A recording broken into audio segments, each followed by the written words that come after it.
আল্লাহ কেন আমাদের থেকে আমাদের প্রিয় জিনিসগুলো কেড়ে নেন? কেন আমাদের জীবন থেকে আমাদের প্রিয় জিনিসগুলো হারিয়ে যায়? আমি উত্তর চাই, কারণ আমার মনটা অনেক বেশি খারাপ হয়ে গেছে। আমার জীবন থেকে অনেক প্রিয় জিনিস আমি হারিয়ে ফেলেছি।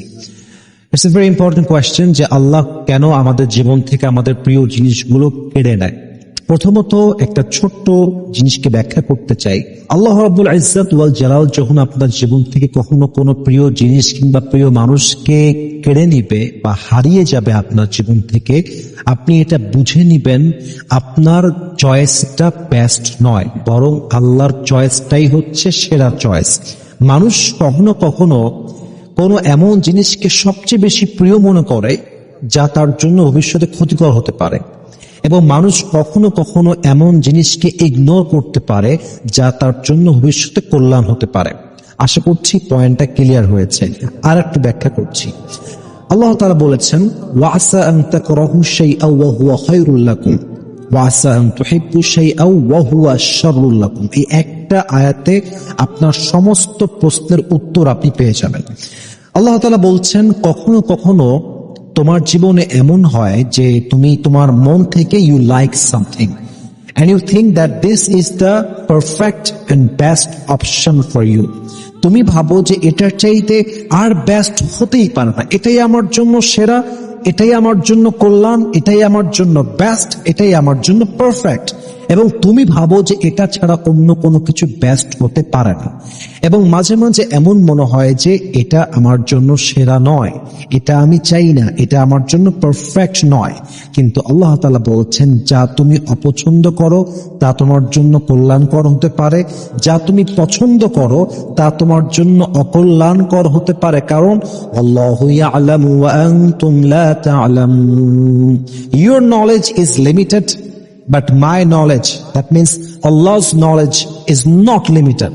আল্লাহ বলছেন তোমার জ্ঞানটা একদম সীমিত জ্ঞান। তুমি আজকে দেখতে পাচ্ছ, কালকের খবর তোমার জানা নাই। মনে হচ্ছে এই মানুষটা আমার জীবনে আজীবন থাকলে আমি খুশি হব, কিন্তু হতে পারে এই মানুষটা বেঈমান, হতে পারে এই মানুষটা তোমার জন্য কল্যাণকর নয়। তুমি আজকে দেখছো, বাট ভবিষ্যতের খবর তোমার জানা নেই। ভবিষ্যতের খবর জানে একজন, বলেন সবাই তিনি কে? এই জন্য অলওয়েজ মাথায় রাখবেন যে আপনি হারিয়ে ফেলেছেন, যা আল্লাহ আপনার থেকে কেড়ে নিয়েছে। আপনি ভাবছেন এটা বেস্ট, কিন্তু আপনি যদি ভাবতে পারেন আল্লাহ যা রাখবে সেটাই বেস্ট, আল্লাহ যা নিয়ে যাবে এটা আমার জন্য কল্যাণকর নয়, এই একটা ছোট্ট ইমানের পয়েন্ট আপনার কষ্টকে 100-তে 100 ভাগ কমায় দেবে। ঠিক কিনা বলো সবাই আপনারা? 2 নম্বর পয়েন্ট মাথায় রাখবেন, আল্লাহ কখনো আপনার জীবন থেকে প্রিয় মানুষ কিংবা প্রিয় জিনিসকে কেড়ে নেয় কিংবা আপনার জীবন থেকে এটা হারিয়ে যায় কারণ আল্লাহ আপনার অন্তরকে পরিশুদ্ধ করতে চায়। অনেক সময় আমাদের জীবন থেকে প্রিয় মানুষ হারিয়ে গেলে, প্রিয় জিনিস হারিয়ে গেলে আমরা আল্লাহর নিকটবর্তী হয়ে যাই, আমরা আল্লাহকে চিনতে শুরু করি, আল্লাহর জন্য আমাদের হৃদয়ে ভালোবাসা তৈরি হয়ে যায়, আল্লাহর প্রতি আমাদের মায়া তৈরি হয়ে যায়। অতএব যদি কখনো আপনার জীবন থেকে প্রিয় জিনিস কিংবা প্রিয় মানুষ হারিয়ে যায়, মাথায় রাখবেন এটা আল্লাহ নিয়েছে একটাই কারণ আল্লাহ চায় আপনি তার সবচেয়ে কাছের বন্ধু হয়ে যান। সুবহানাল্লাহ পড়বেন না আপনারা সবাই? 3 নম্বর একটা কারণ হতে পারে, আল্লাহ আপনাকে টেস্ট করছেন, আল্লাহ আপনাকে পরীক্ষা করছেন যে আমি আমার বান্দার থেকে তার সবচেয়ে প্রিয় জিনিস কেড়ে নেওয়ার পরে আমার বান্দার রিয়াকশনটা কি হয়। যেমনটা কোরআনে আল্লাহ তাআলা বলেছেন, ওয়া নাবলুওয়ান্নাকুম বিশাইইন মিনাল খাউফ ওয়াল জুই ওয়া নাকসিম মিনাল আমওয়ালি ওয়াল আনফুসি ওয়াস সামারাত। আল্লাহ বান্দাকে সব দিক থেকে পরীক্ষা করবে, জানের পরীক্ষা, মালের পরীক্ষা, সম্পদের পরীক্ষা, ক্ষুধার পরীক্ষা, পরীক্ষার শেষ নেই। কিন্তু আল্লাহ দেখতে চায় যে আমার বান্দার রিয়াকশনটা কেমন হয়, আমার বান্দা কি অস্থির হয়ে যায় না ধৈর্যশীল হয়, আমার বান্দা কি আনগ্রেটফুল হয় না গ্রেটফুল হয়। আমার বান্দা যদি ধৈর্যের সাথে শুকরগুজার হয়ে বলতে পারে, আল্লাহ তুমি যা নিয়েছো তাতে খুশি, আল্লাহ তুমি যা দিবা তাতে আমি খুশি। আল্লাহ বলছে অবশ্যই সাবিরিন, আমার সেই বান্দাকে তোমরা জান্নাতের সুসংবাদ শুনিয়ে দাও। সুবহানাল্লাহ পড়বেন না আপনারা সবাই? এজন্য আল্লাহ আপনার জীবন থেকে কখনো কখনো প্রিয় জিনিসকে উঠিয়ে নেয়, প্রিয় জিনিস হারিয়ে যায়, আল্লাহ কেড়ে নেয়, because he wants to see how you react. Allah আপনার রিয়াকশনটা দেখতে চায়, আপনার সবরটাকে আল্লাহ টেস্ট করতে চায়। সর্বশেষ এটা কারণ বলে শেষ করতে চাই, আপনার জীবন থেকে প্রিয় মানুষ কিংবা প্রিয় জিনিস হারিয়ে যায় এর কারণ হচ্ছে আল্লাহ আপনাকে অনেক উত্তম কিছু দিবেন। যেমনটা 30 নম্বর পারা সূরা দুহার ভিতরে আল্লাহ তাআলা বলছেন, ওয়ালাসাউফা ইউতিকা রাব্বুকা ফাতারদা। Whatever you have lost in your life doesn't matter. Put your trust on your Lord. Indeed, Allah will give you something that will definitely make yourself happy. আল্লাহ বলছে, বান্দা তোমার জীবন থেকে যা হারিয়ে গিয়েছে মন খারাপ করো না, ভেঙে যেও না, ভয় পেও না, ভরসা হারিও না, আমার উপরে ভরসা করো।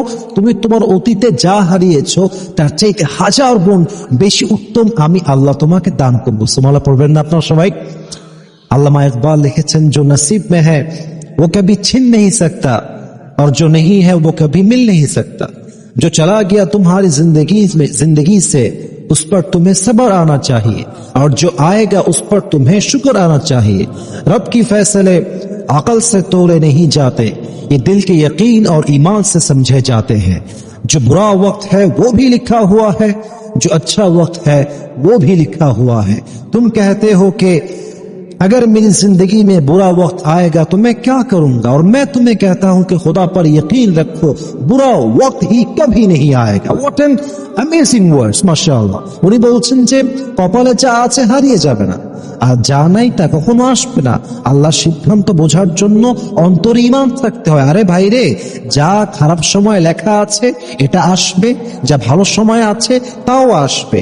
বরং তুমি মাথায় রাখবা, খারাপ সময়ে ভয় পেও না, নিরাশ হয়ে যেও না, ভরসা হারিও না, বরং ভরসা আল্লাহর উপরে রাখবা।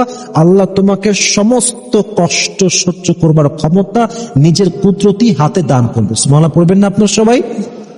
এই জন্য প্রিয় ভাইয়েরা আমার, কখনোই কমপ্লেইন করবেন না। আল্লাহ যা দিয়েছেন তাতেও খুশি থাকবেন, যা নিয়েছেন তাতেও খুশি থাকবেন। Always always always try to say alhamdulillah, alhamdulillah, alhamdulillah. আল্লাহ বলছেন, লা ইন শাকারতুম লাযীদান্নাকুম।